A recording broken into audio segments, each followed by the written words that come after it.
Pemirsa, terima kasih Anda masih menyaksikan Kominfo Newsroom. Kita ke informasi selanjutnya. Wakil Presiden Republik Indonesia Ma'ruf Amin dalam deklarasi Papua Damai mengungkapkan, untuk mewujudkan kesejahteraan di Papua perlu kerjasama antar para tokoh adat dengan orang asli Papua. Pernyataan tersebut diungkapkan Wapres dalam memperingati Hari Lahir Pancasila. Wakil Presiden Republik Indonesia Ma'ruf Amin saat menghadiri secara virtual deklarasi Papua Damai yang diselenggarakan oleh Lembaga Masyarakat Adat Papua mengatakan, sebagai upaya melaksanakan amanah Undang-Undang Nomor 2 Tahun 2021 tentang perubahan Undang-Undang Otonomi Khusus bagi Provinsi Papua, dibutuhkan kerjasama pihak-pihak terkait dalam mewujudkan percepatan pembangunan kesejahteraan Papua seperti para tokoh adat dan masyarakat orang asli Papua. Sejalan dengan deklarasi tersebut, pemerintah terus berkomitmen dalam memberikan kebijakan afirmatif dan regulasi yang tidak mengurangi semangat persatuan, serta mampu mendukung percepatan pembangunan kesejahteraan bagi masyarakat Papua. Namun, Wapres menyadari upaya tersebut tidaklah mudah. Untuk itu, dalam menentukan keberhasilan pembangunan Papua diperlukan keamanan yang kondusif. Menutup sambutannya, Wapres berharap acara yang diselenggarakan bertepatan dengan peringatan Hari Lahir Pancasila ini dapat menjadi landasan untuk menjaga keutuhan Negara Kesatuan Republik Indonesia.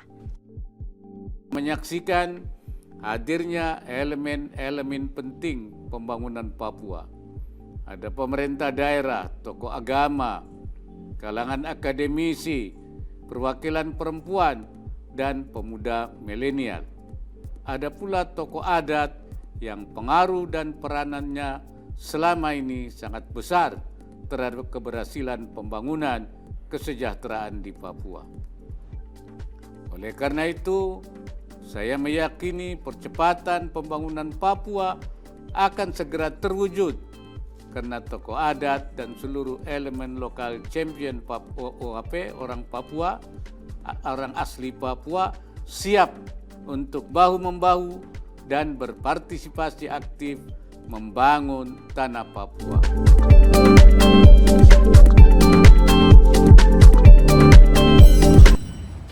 Badan Geologi Kementerian Energi dan Sumber Daya Mineral menyatakan kombinasi perubahan iklim dan penurunan muka tanah menjadi faktor pemicu banjir rob di kawasan pesisir pantai utara Jawa Tengah beberapa waktu lalu. Salah satu rekomendasi mitigasi yang dapat dilakukan ialah mengutamakan pemanfaatan sumber air permukaan.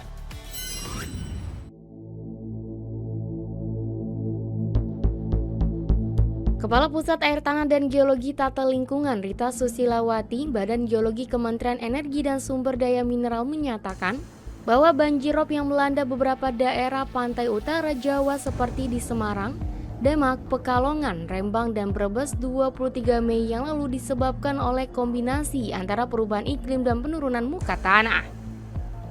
Penurunan muka tanah di Jawa Tengah dari hasil penelitian Badan Geologi lebih disebabkan karena karakteristik tanah atau batuannya dan terjadi konsolidasi alamiah. Selain itu, untuk melakukan mitigasi bencana banjirop, Badan Geologi memberikan rekomendasi antara lain dengan membuat peta sebaran tanah lunak dan mengidentifikasi kedalaman tanah lunak. Dapat dilakukan pula pengukuran atau monitoring laju penurunan muka tanah, pengutamaan pemanfaatan sumber air permukaan, pengendalian pemakaian air tanah sesuai zonasi konservasi air tanah, dan pembuatan tanggul dengan mempertimbangkan laju penurunan muka tanah. Memang banjirop di kawasan Pantura Jawa ini merupakan kombinasi antara penurunan muka tanah dan perubahan iklim tadi. Memang di beberapa wilayah kalau misalnya tidak terjadi penurunan tanah ya, terjadi banjir, itu juga bisa suffer juga, tetap terjadi banjir gitu. Tapi barangkali efeknya tidak sebesar apabila dikombinasikan dengan penurunan muka tanah seperti yang terjadi di Semarang dan Pekalongan. Kemudian penurunan muka tanah di Pantura Jateng menurut hasil dari hasil penyelidikan kami saat ini itu lebih disebabkan karena karakteristik tanah atau batuannya karena memang terjadi konsolidasi alamiah. Sedangkan mengenai pengaruh penurunan muka tanah karena pengambilan air tanah itu case bercase berbeda-beda sehingga masih membutuhkan studi komprehensif.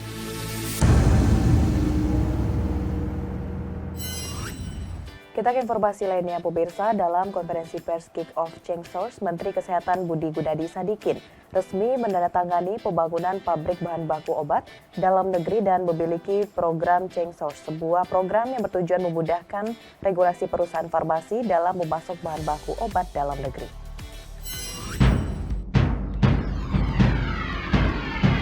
Menteri Kesehatan Budi Gunadi Sadikin secara resmi menandatangani pembangunan pabrik bahan baku obat dalam negeri. Penandatanganan dilakukan Menteri Budi Gunadi dalam konferensi pers Kick-Off Change Source di Cikarang pada hari ini. Menkes Budi menjelaskan pembangunan pabrik bertujuan agar produksi obat dari hulu ke hilir mengutamakan bahan dalam negeri dan membatasi bahan baku obat impor. Transformasi ini disebut Menkes demi ketahanan atau resiliensi kesehatan ratusan juta penduduk Indonesia agar bisa mendapat akses kesehatan berkualitas. Tidak hanya meresmikan pabrik bahan baku obat saja, di kesempatan yang sama Kementerian Kesehatan juga memiliki program Change Source, yakni sebuah program yang bertujuan untuk memudahkan regulasi perusahaan farmasi dalam memasok bahan baku obat dalam negeri. Menteri Budi juga mendorong berbagai pihak untuk memfokuskan pengembangan obat berbasis plasma darah, di mana Indonesia berpotensi menjadi produsen plasma darah terbesar keempat di dunia. Obat plasma darah merupakan salah satu pengobatan yang menggunakan plasma darah untuk menangani berbagai masalah kesehatan seperti sistem kekebalan tubuh, pendarahan, gangguan pernapasan, hingga penyembuhan luka. Lebih jauh, transformasi ini dilakukan mengikuti arahan Presiden Joko Widodo terkait penggunaan barang dalam negeri sekaligus memperbaiki layanan kesehatan masyarakat. Saya pesan juga tolong dikembangkan obat-obatan berbasis plasma, ya, albumin, factor 8 gitu, imunoglobulin itu kan banyak ya. Gamaras kemarin kita kan impor semua. Aku tahu Gamaras itu ternyata IVIG itu basisnya plasma. Orang Indonesia tuh 270 juta, harusnya kita produsen plasma darah nomor 4 terbesar dunia gitu kan, kira-kira seperti itu.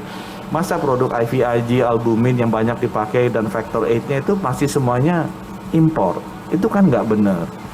Pasti ada mafia nih yang nggak pengen kita bikin pabriknya di sini gitu kan. Sehingga kalau mau dibikin pasti hitung-hitungannya nggak pernah untung aja gitu kan, nggak mungkin lah. Saya bekas bankir, pasti ada lah hitung-hitungannya supaya bisa bikin itu untung gitu ya, apalagi kalau negara mau bantu. Jadi Bu Rizka, aku titip coba dorong juga obat-obatan berbasis plasma supaya kita juga bisa memiliki sistem ketahanan kesehatan untuk obat-obatan tersebut. Dan yang ketiga, selain berbasis kimia, berbasis plasma, saya juga ingin mulai yang berbasis biosimilar.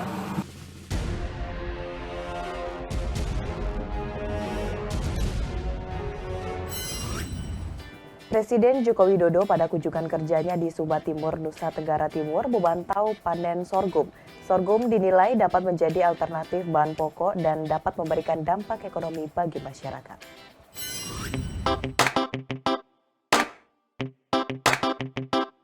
Untuk menghadapi ancaman krisis pangan global, maka Indonesia memerlukan rencana besar. Hal tersebut disampaikan Presiden Joko Widodo pada kunjungan kerjanya di Sumba Timur, Nusa Tenggara Timur. Dalam kunjungan kerja tersebut, Presiden memantau panen sorghum yang merupakan tanaman serbaguna dapat digunakan sebagai sumber pangan. Sorghum dinilai dapat menjadi alternatif bahan pokok. Dengan adanya sorghum, diharapkan masyarakat Indonesia tidak hanya tergantung pada beras, jagung, dan sagu. Sejauh ini sorghum juga dapat memberikan dampak ekonomi bagi masyarakat, seperti yang terjadi di Sumba Timur ini. Dengan adanya penambahan sorghum dalam jumlah besar, dapat menjadi peluang kerja bagi banyak sumber daya manusia. Selain itu, dengan adanya uji coba penanaman sorghum di Sumba Timur, maka kedepannya akan dilakukan pengembangan penanaman sorghum di Provinsi Nusa Tenggara Timur. Apabila sorghum yang dihasilkan di Indonesia dalam jumlah yang besar, maka akan diekspor ke negara lain yang juga akan menghasilkan penambahan devisa bagi negara. Dalam rangka peringatan yang diberikan oleh FAO, peringatan juga diberikan oleh PBB, bahwa dunia sekarang ini dan yang akan datang akan mengalami krisis pangan. Dan ini sudah kelihatan sekarang ini harga-harga pangan dunia semuanya naik. Oleh sebab itu harus ada rencana besar, harus ada plan negara kita menghadapi ancaman krisis pangan itu.